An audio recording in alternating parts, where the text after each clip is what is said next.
Welcome everyone. Today I'm trying out something different, namely the Eternal card game from Direwolf Digital. This is a free-to-play fantasy card game that you can get on all major platforms like Steam, Google Play, Apple App Store, Nintendo Switch, and even in the Microsoft Store. I've played this game on my personal account a couple of years ago, but I believe the game has changed a lot since then, so it's time for me to revisit this title and give it another go. Obviously, people will compare this game mostly to Hearthstone, which is a fair comparison as the look and feel is about 90% similar, but according to my memories, Eternal gave way better rewards and a sense of accomplishment for your time spent in game. Even as a free-to-play player, you could keep up with collecting cards and playing competitively, building more and better decks along the way, so this alone made it worth for me to try it out back then. It was also a true digital card game. A lot of the mechanics were tied to processes and actions that couldn't have been done if the game had a physical or paper equivalent. What I mean is that, for example, I had a deck where if you summoned a creature with a specific keyword attached, it would strengthen the next creature in your deck. If you played more cards like these from your hand and eventually drew a new creature from the deck, its stats would already reflect how much stronger it got due to your earlier plays without you keeping track of these with tokens and markers. It just felt more natural this way and gave me a sense that the creators of this game dared to think outside the box when they created Eternal. This is just one example, but there were more mechanics like this that interacted with your deck and unseen cards on levels that you've never experienced in other major card games like Magic the Gathering or Hearthstone before. The only thing I didn't like back then was the overall dark color theme of all game boards that you've played on. This is what I think Hearthstone nailed better, as vibrant, lighter colors give off a more pleasant vibe visually, while darker tones can make you feel gloomy after a while. Other than this, I don't remember any negative experiences with the game, so it will be interesting to see what has and hasn't been changed over these years. Since I want to re-experience Eternal step by step as I make these videos for you, the viewer, I didn't do anything other than installing it on Steam and linking it to my Direwolf Digital account that you need to create separately if you want to play this game. Oh, and did I mention that I remember the rewards being more abundant here than in Hearthstone? Before you even launch the game, you immediately get 3 card packs just for verifying your email address during account creation. And now let's jump into the game and see how it's like in 2021. Okay, the game has loaded now, and I need to choose my avatar, but the music is so loud, so I want to do this really quickly, if possible. Oh, this looks cool. Let's see what else we got. Oh, it's either going to be the hanged guy or this one. I think I like this one better, so let's choose this as our avatar. Choose a totem. What is this? Start your totem collection with a free totem. It will decorate the side of your playmat. Oh, yeah, I remember this.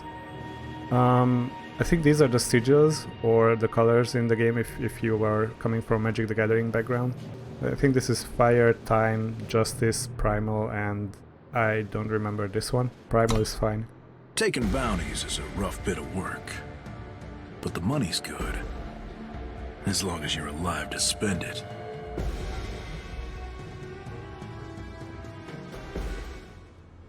Nice little intro there. Oh, and we are immediately greeted by a tutorial, I'm guessing. Big targets make for big paydays. And when it comes to hunting dragons, we're either all gonna end up rich or dead. Steady now. Here he comes.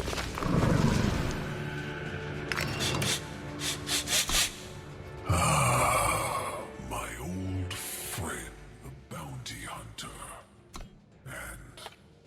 Associates, what brings you here?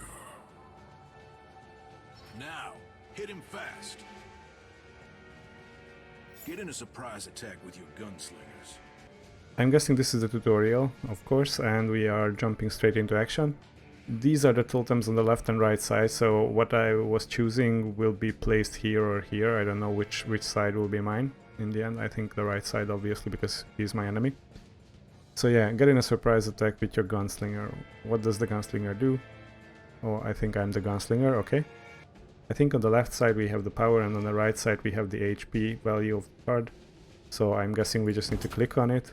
Get in a surprise attack with your gunslingers. Oh, so they're both gunslingers, okay. And this is a 2-2 as well, so we click on them, I assume, to attack, and then click on the attack button. That was easy. You are not the only one with friends, Wanderer. You should choose your targets more carefully.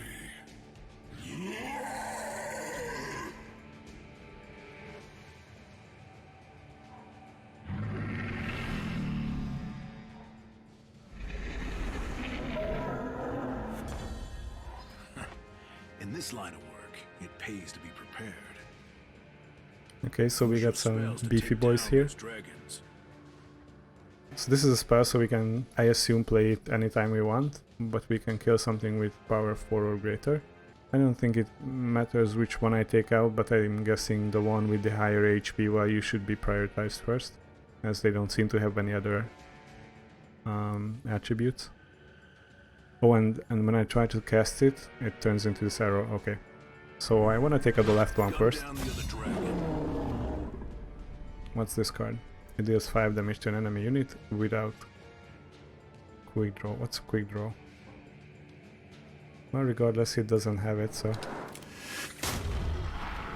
With the dragons gone, your unit. Yeah, we can attack since they don't have any defenders.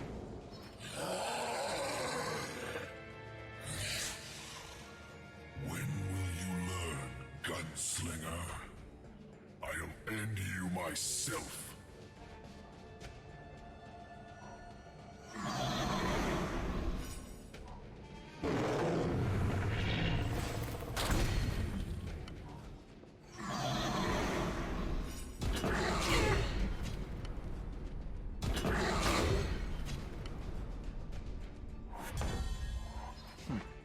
Tight spot. This old lizard still has some bite. But a steady hand and a bit of luck can get you out of a lot of trouble. Yeah, so these had an attribute called Killer. You can see the small text on the top right corner of the card. So that's why they could attack my units directly. This one didn't have anything special other than damaging me. And what's this? Deal 3 damage to an enemy. He has 3 health, so yeah. This game's over. You will suffer for your arrogance.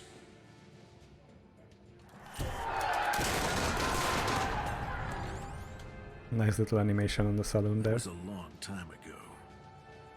You need a bit of luck to survive out here. But sometimes your luck runs out.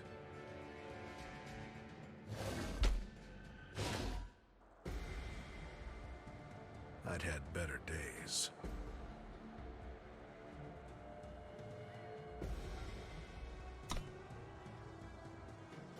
Walked a long road to get to that tree.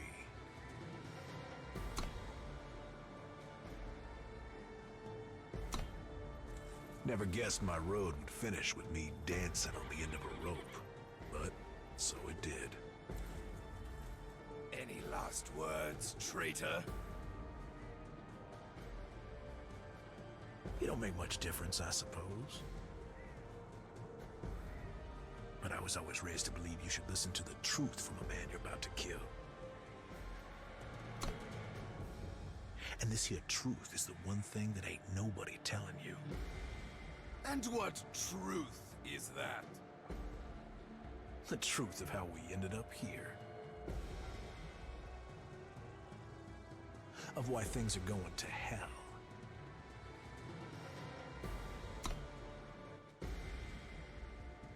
Vara. Now there's a story for those who will hear it. Touched by fate, Caiaphas's true-born daughter with Island. She walked away from the throne to chase her own destiny in the Shadowlands.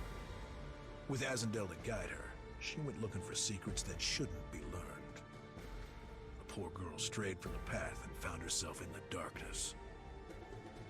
The Shadowlands will rot your insides and dry you out if you're not careful. It's a deadly place to wander without a guide.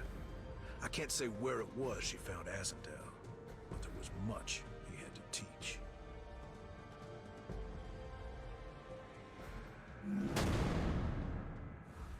Okay, so we have another tutorial fight up ahead. After that nice cutscene. So what do we have here? Careful, child. This one is dangerous. It's nothing I can't handle. Your enemy has no units. Attack with your gunslinger. Okay, so since they don't have any units to block mine, I guess we can attack. As you can see, the help text on the left and the right. On the left we have the damage value, on the right we have the HP values of the cards. So we are striking them for 3, and this unit can take 1 damage before it dies. so it's pretty self-explanatory. If you click on it and declare attack, it will attack the enemy. I'm guessing if they have some sort of blockers, they can block it. Enemy runs out of health. Okay, self-explanatory. By dragging it from your hand.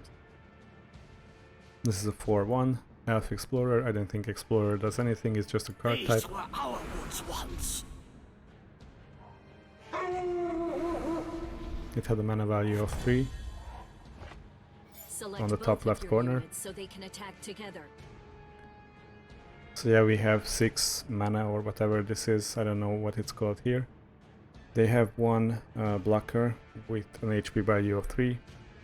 So I'm guessing if I attack with both units, he will block the 4-1. That would be the most obvious choice. Your opponent chose to block your elf. Now you can play Back Alley Bouncer from your hand. What's this? Back Alley Bouncer. It's a 4-3 for 4 mana or sigil. I don't know which is which. Yeah, we have to check it later. You're not on the list. Okay, so he's drawing 2 cards. Another 2-3 blocker. Units that are unblockable can't be blocked by enemy units, making them great attackers that can slip past enemy defenses. Unblockable, another word that comes up in Magic the Gathering as well. Each enemy unit can only block one attacker. If you attack with both units, your enemy can only block one of them. And this is the same in other games as well. So I assume since we are attacking with both units, he can't kill this one because the damage value is too low for the HP value of this one. So I'm guessing he will block this one just to have a profitable block and kill both units. If he wants to chump, so save his life total, he will block this, but I don't think the AI is programmed that way. So let's just attack with both of them. That left-right knight blade should Okay, so I still can summon something. This is a 2-2 unblockable for 3 mana.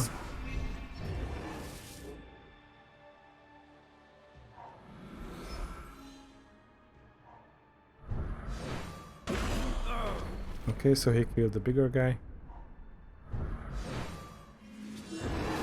That's a nice card. We must run.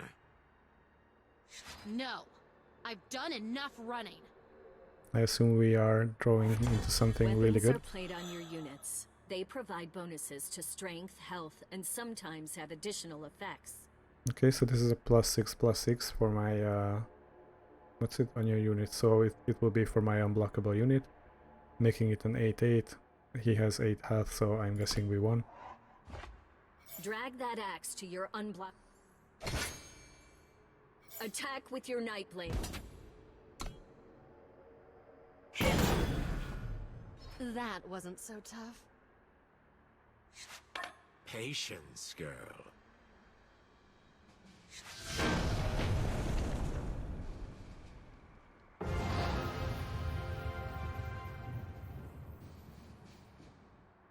Okay, on to the next one.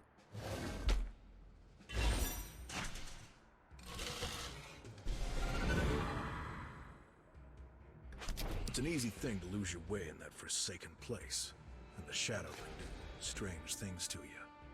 Explorers will test the edges from time to time, but the ones who push too far don't always come out the same.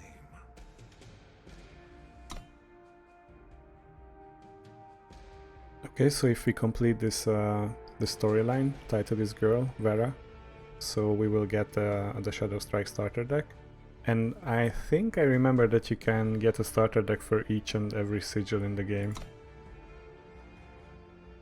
The Shadowlands will rot your insides and dry you.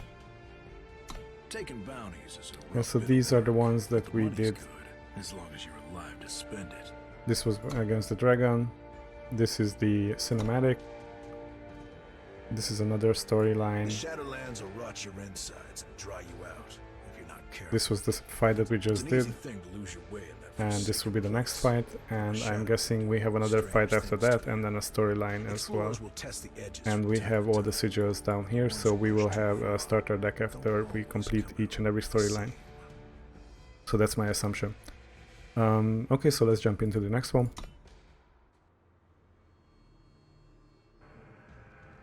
Let's see what mechanics we learned from this one. Okay, so we got a lot of shadow sigils. So shadow is the name of the last sigil that I didn't remember. What happened to you? Stay back. They've been tainted by the shadow. Drag a shadow sigil from your hand to increase your power by 1. Okay, so it's called power and not mana. What's different in this game compared to other games is that your units both have sigil cost and a power cost. So this unit costs 1 to cast, and also on the top border of the frame you can see that it has a shadow sigil on it. So if I drag a shadow sigil into the play area, I will get 1 power and 1 sigil right next to it. See, I have 1 power and 1 sigil. It will refresh at the start of your turn. Yeah, so power refreshes. Brass Shorthorn only costs 1 power to play. Go ahead and play it. Yeah, power refreshes, and sigils you can add on to this number as you play more and more sigils. So next turn, if I play another one, I will have 2 power maximum, because I always increase the maximum if I play another sigil, and I will have a 2 under the shadow sigil influence, then 3 and then 4, and as long as I increase my power, it will always regenerate to the maximum value. But now I can play this Minotaur. It's a 2-1 Minotaur for 1. My power went down, but it will regenerate next turn. You can't attack on your first turn. This is the same in almost every card game. They have summoning sickness or something else that they're Shorthorn called. was played last turn and can now attack. I think this is similar to Magic the Gathering, where you have multiple phases, so I'm guessing we have a main phase right now. I could play a sigil, or I can just attack and then play a sigil afterwards in my second main phase. Since the game tells me to attack now, I will do so. Increase your power again by playing another sigil from your hand. Okay, so now I will have 2 out of 2. You now have 2 power and can play Flashy Duelist. And that's what I will do. And now we can end our turn.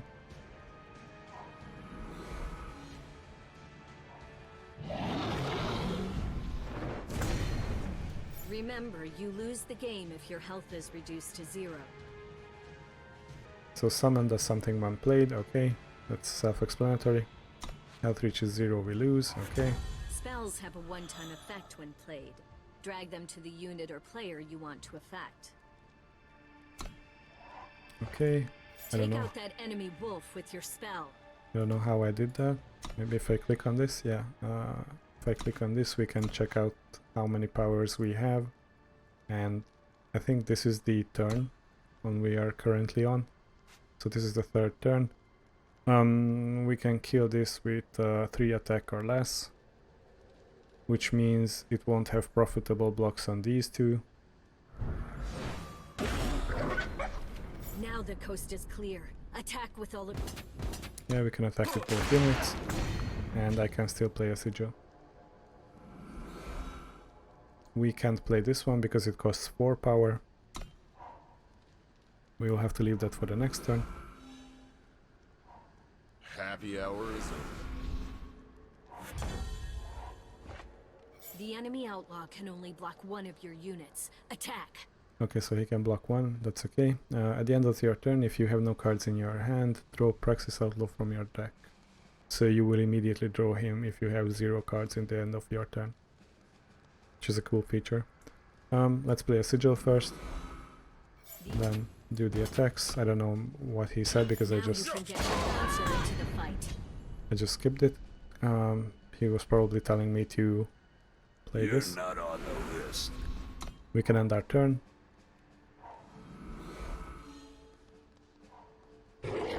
Charge and Reckless. I think charge is like haste in Magic the Gathering.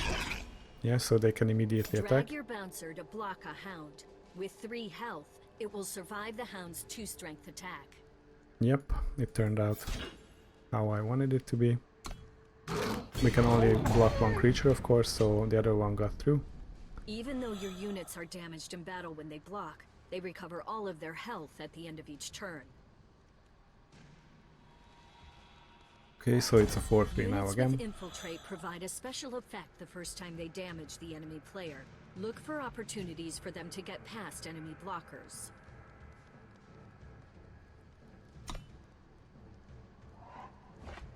Attach that amulet to one of your units.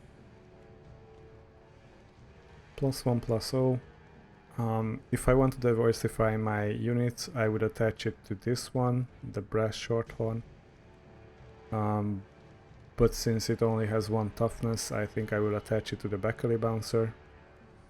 Attach that. So now That it's a hound is 5-3. exhausted and can't block. You can attack and infiltrate. And now I want to attack with both of these because this has an attachment on it. And Infiltrate says that when I attack the player for the first time, I will have to play a 5-5 beast, or I don't have to, I will. So that's a 100% chance. It has a nice animation that it will have Infiltrate. So even though I couldn't block with these ones, if he were to attack again, I now have a beast that can block it profitably. I can still play my sigil for the turn. And if I click here... Okay, so this wasn't the turn counter because it's still on 3. I don't know what it is then. We can have a nice little help here if I click on this, I assume. So now he's attacking. I can either choose to not block and take damage, which would be risky, or we can have a profitable block here because he will survive the attack. I think, yeah, Reckless must attack, so he's not stupid, he just needs to attack because it has a keyword Reckless on it.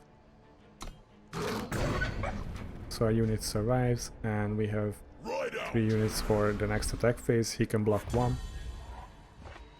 The enemy can only block 1 attacker. Finish this. He can block either one of the 5-powered creatures and he would still die, so we need to attack with all of these.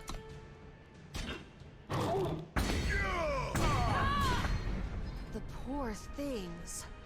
What did this to them?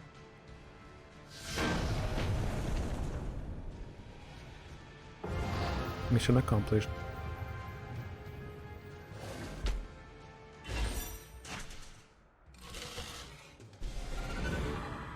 Another new card for our deck. With her father's death and the Eternal Throne sitting empty, Vara was wanted back in Argentport.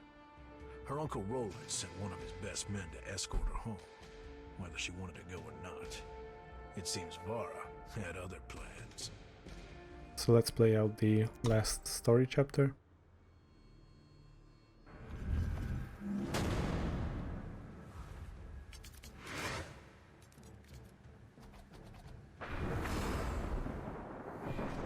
Vara, you're needed in Argentport. I go my own way, lackey. Good. Good. That's enough. You're coming with me. Okay, so we are on the draw. The price of progress. Summon provides an effect when you play the unit. You choose which unit gets -1/-1 after playing the Acolyte. Okay, so we will play the Acolyte after a while, I'm guessing. Each new game, you'll need to regain power through playing sigils. I don't know what that icon on the top left corner was. It might be a disconnect, I don't know. So I've played my sigil, I don't have anything to summon, so I must end my turn there. He has a flying unit. He will chip away on my health, Proud to serve. so that's okay for a while. Now he has a 3/2 as Play well. another Shadow Sigil. We are playing another Shadow Sigil. Better What late is this? than never. Play Brass Shorthorn to defend yourself. Yeah, this is a 2/1. If he attacks into it, we can kill this Argentport soldier. Bring it on! We can end our turn because we can't attack right now.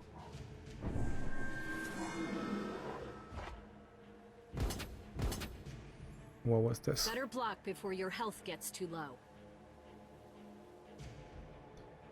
Yeah, we can block this. Units will kill each other. We still have to deal with a 1/1 flyer, but I'm guessing this is where the Amethyst Acolyte comes into One play. more power lets you play your Acolyte. Exactly. So now I can play my Acolyte. Amethyst Acolyte can take down that Valkyrie when you play it. A small. And that's exactly what I'm going to do. And once I summoned it, I can choose targets, or rather one target which gets -1/-1. So this will kill it. And we can end our turn.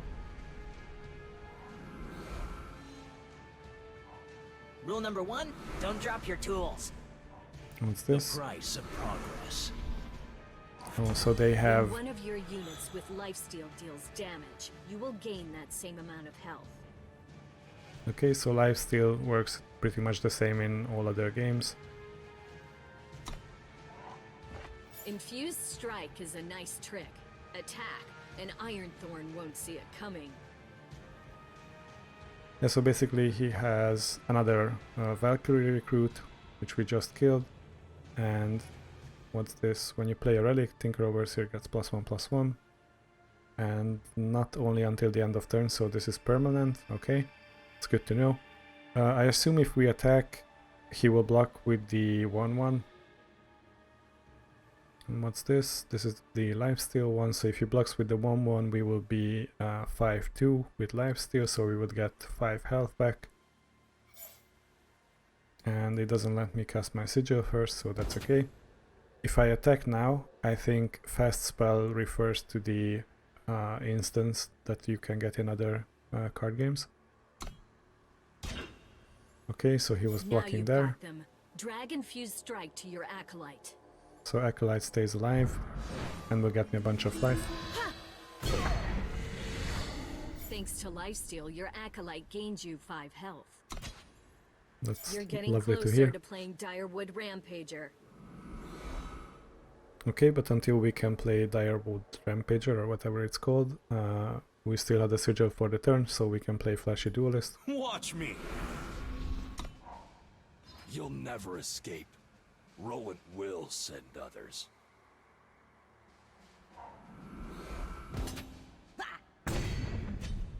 We can't block a flying creature unless we have a flying creature ourselves, or I assume we When your have a units keyword die, that they can go to your block one. void and remain there. Shadowland's Guide can bring one back to fight again. Okay, so the void is the graveyard, I assume. Play a unit with cost 1 or less from your void. Okay. What do we have in our void? It's just these. Well, the brass shorthorn. Well, we want to spend our mana effectively, or power, or whatever it's called. So I will attack first, see what blocks he makes, because we can block the 2/1. And then after that we play our other unit, just to not give him any more information. And we can play this one instead from our graveyard or void.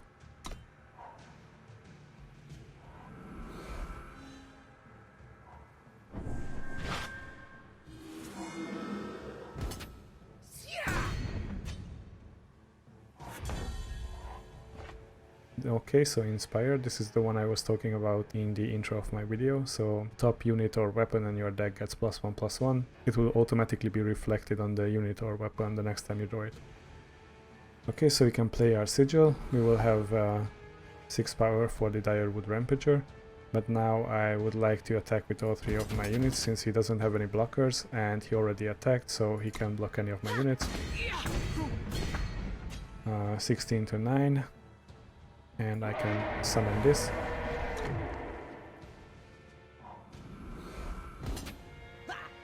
Opponent is still attacking our life total. That's okay. Serpents on the horizon.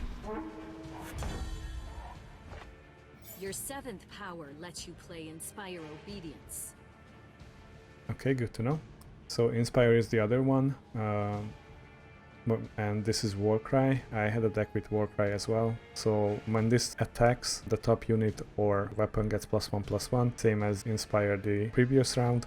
So these can accumulate pretty quickly if you always attack with your units and play these cards. So most of your creatures will get bigger and bigger and bigger, and the mana costs stay the same, so you can have like a 6/6 for 2 mana effectively.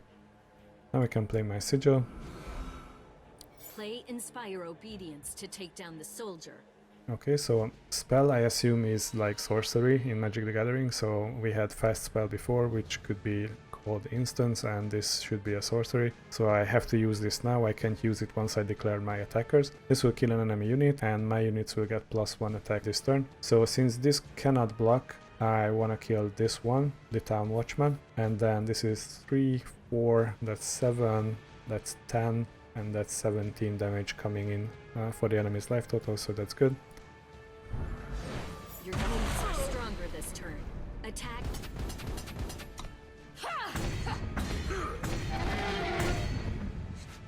Come, child.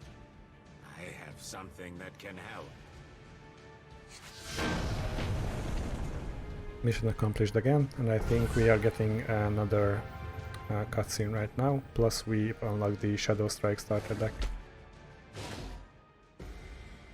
She survived Ironthorn, but Vara knew others would follow. So when Azendel offered a gift that would hide her from those who would force her to return to Argentport, she gratefully accepted. But as Vara clasped his pendant around her neck, her memories began to fade like smoke. Kaleb, the uncrowned prince, they call him. A bastard with a belly full of fire who will never claim his father's throne. When Caiaphas died, Kaleb set out to learn his mother's name. He hoped the Praxis mages could prove his blood was true. Help him inherit the title he called his birthright. His journey to their tower was a hard one, and the spellslingers themselves? Well, you never can trust them. Kaleb's search for his past began at the walls of Argentport, with an unlucky grunt ordered to bar the gates. Some folks just gotta learn things the hard way.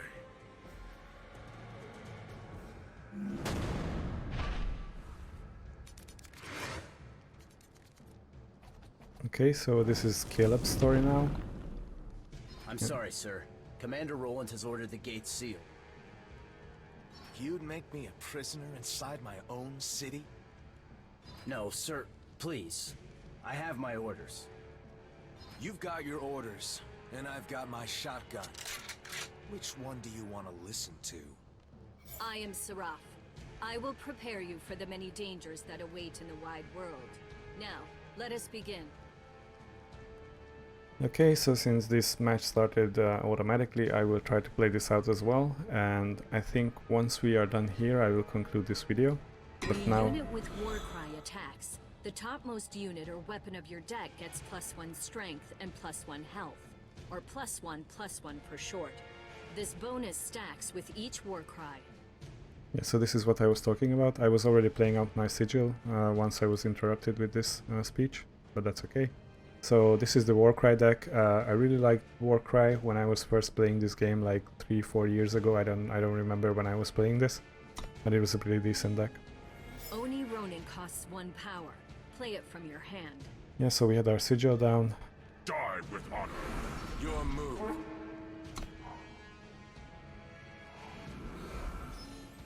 He's playing the Justice deck. We are Units with charge can playing the attack fire. turn you play them.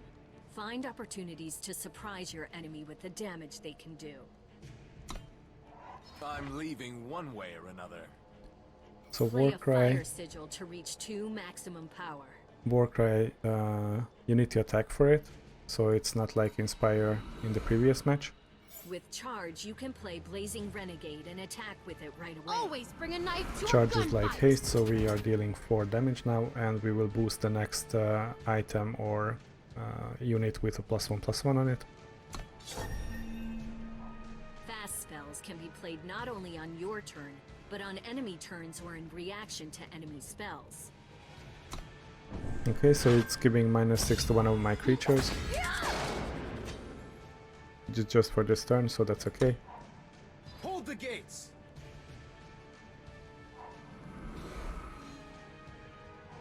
Proud to serve. Go! The Rebel Archer doesn't do anything.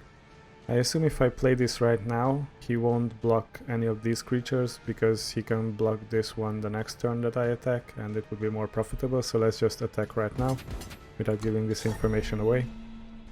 Warcry activates again, he goes for the Warcry creature, preventing us to bolster our ranks any further. Choose your side. See what he does next.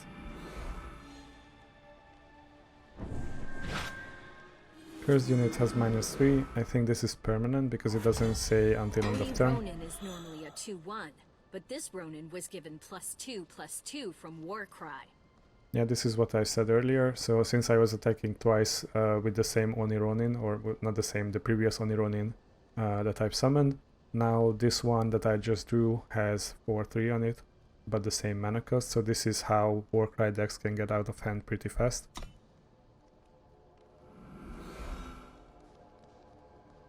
Since he doesn't have any blockers, doesn't have any power, it doesn't really matter when I play Oni Ronin out, so I will do it like this and attack for 2.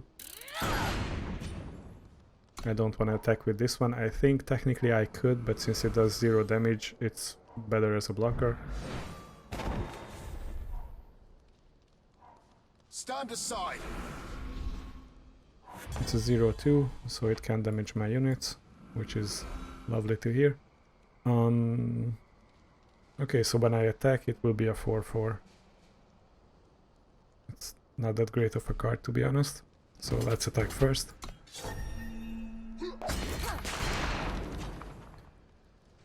Not every weapon needs a blade.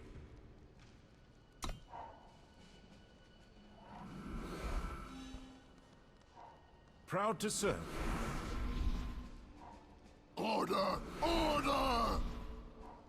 Stand aside. Could use a little help here. I love the sound effect. Okay, so what's this? Aldering gunsmiths should do the trick. Each of your units deal 1 damage to the enemy player. Okay, so... yeah, this is like the Cavalcade decks in Magic the Gathering. Except the units don't need to be 1/1s. So if I attack with 3 of these, I will deal 3 damage to the enemy. I assume I want to attack with this one as well then, even if it has 0 damage.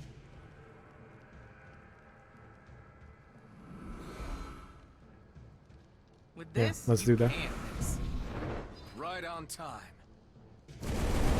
Oh, I don't even need to attack with this. Okay, so that's even better. I thought I have to attack with this, so then it's not like Cavalcade, it's just instant damage. That's even better. Okay, so we can skip the tutorial if we want. In the background, I assume we unlock the new card. A long and dusty hall, and Kaleb found the doors sealed when he arrived. His pounding fist near shook the tower, and soon the doorkeeper appeared. So even though we could skip the tutorial, I think this is a good introduction for everyone, even myself, because I don't really remember all that much about this game. So I think I will conclude the video here. We've completed Vara's story, and now we are on Kaleb's story. So in the next video I will continue doing the tutorial and unlock the starter decks. And yeah, let's see where we go from there. Anyway, thanks for watching, and I see you guys in the next one. Have a nice day.